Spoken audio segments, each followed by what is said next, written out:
Hey everybody, in this video I will give an overview of antique and primarily Roman history from the 8th century BC to the 5th century AD. According to legend, the city of Rome was founded by Romulus in the 8th century BC, who is said to have been nurtured as a child by a she-wolf. Romulus went on to become the first king of Rome, dividing his citizens into aristocrats, patricians, and commoners, plebeians. They all spoke Latin. Latin was derived in the 7th century BC from Greek, under the influence of Greek colonizers. With the growth of the Roman population, the plebeians advocated more forcefully for the expansion of their rights. As a result, a need for collective and more inclusive leadership arose in the Roman kingdom. So, in the 6th century BC, the kingdom was replaced by the republic, with Senate as the ultimate authority, and with plebeians represented by the tribune of the plebs. Nevertheless, the Roman Republic cannot be viewed as an actual democracy, since almost exclusively only patricians could become senators. Around the same time, in the 6th century BC, a more authentically democratic system was established in ancient Greece, namely in the city-state of Athens. Now, in Athens, all citizens, in spite of their social standing, would assemble on the city square to discuss important issues and make collective decisions. It should be mentioned, however, that only Athenian men were citizens. Alongside Rome and ancient Greece, another prominent player came forth in the Mediterranean region in the 4th century BC, Alexander the Great. During his conquests, this Macedonian ruler was able to virtually reach India. Though after his death his empire disintegrated, its parts continued to be ruled by members of the Greco-Macedonian dynasties. Hence, the Greco-Macedonian culture began to mix with the cultures of the ancient East, among others with Egyptian and Mesopotamian cultures. This mixing is called Hellenism, which also designates a period between the 4th and the 1st centuries BC, when this cultural mixing took place. A major downside of the Republic was its destabilizing effect on the country. Due to a lack of a strong centralized authority, the Roman state was plagued by constant civil wars among the generals, fighting each other for power with the help of loyal troops. In spite of this internal strife, the Roman army continued to conquer more territories in the Mediterranean region. So, in the 3rd and 2nd centuries BC, Rome won the Punic Wars against Carthage, though not before suffering humiliating losses to the ingenious Carthaginian general Hannibal.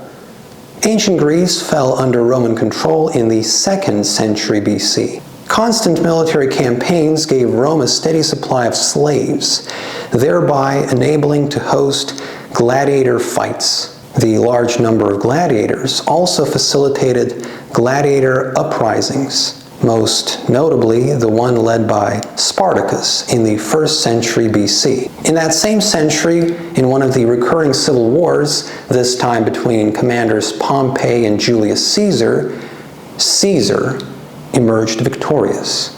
In that conflict, he cooperated with Cleopatra. Caesar largely stripped the Senate of its power, although formally maintaining the republican order.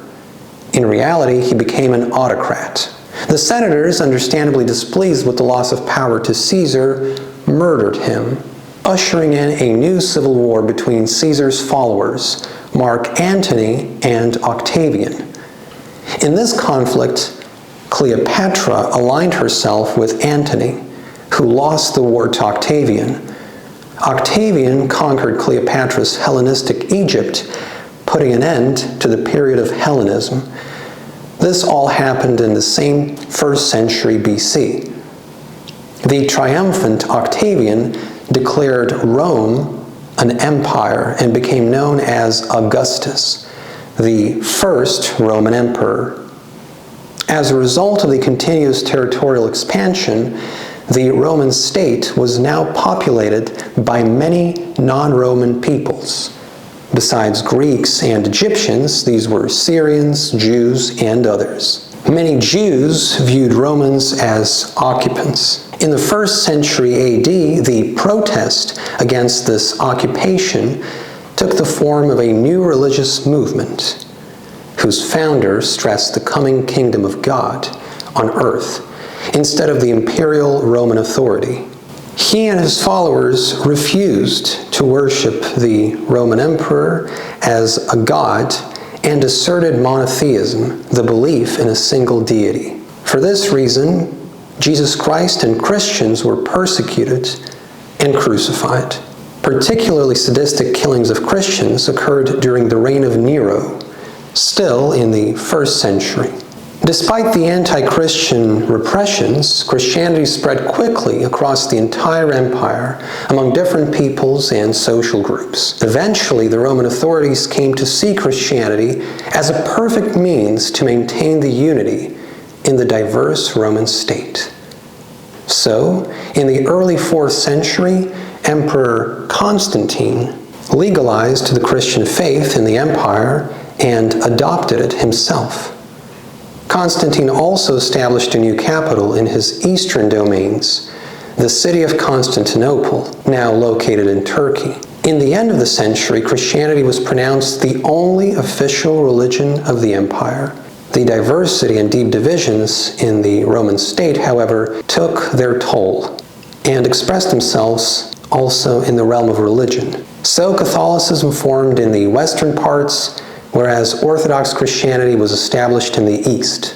In 395, the empire was officially divided into 2 separate countries: the Western Roman Empire, with its capital in Rome, and the Eastern Roman Empire, with its capital in Constantinople. Now, the rulers of Rome could no longer rely on the military and economic resources of its former eastern provinces. Severely weakened, the Western Roman state was unable to effectively defend itself against the attacks of the Germanic tribes. In the year 476, these tribes conquered and destroyed the Western Roman Empire.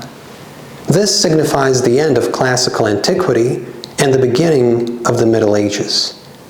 The Eastern Roman Empire, known as Byzantine, endured for another 1,000 years.